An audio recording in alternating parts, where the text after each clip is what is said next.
So top tip number 6 is to intensify colour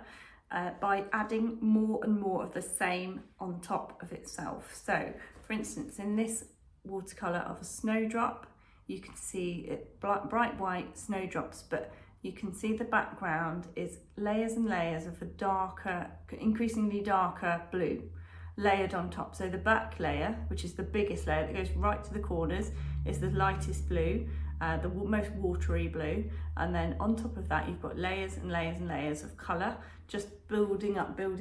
so that this focal point here is actually quite dark, and this is quite a dark version of that blue, and it just builds and builds and builds and makes this centre point really focused, and you can really sort of focus in on that. So intensity of layers, just build them up slowly, but a little bit darker each time, or a little bit stronger each time, or just build them up on top of each other, and even by doing that you'll get this depth of shadow and shade here. So hope that helps.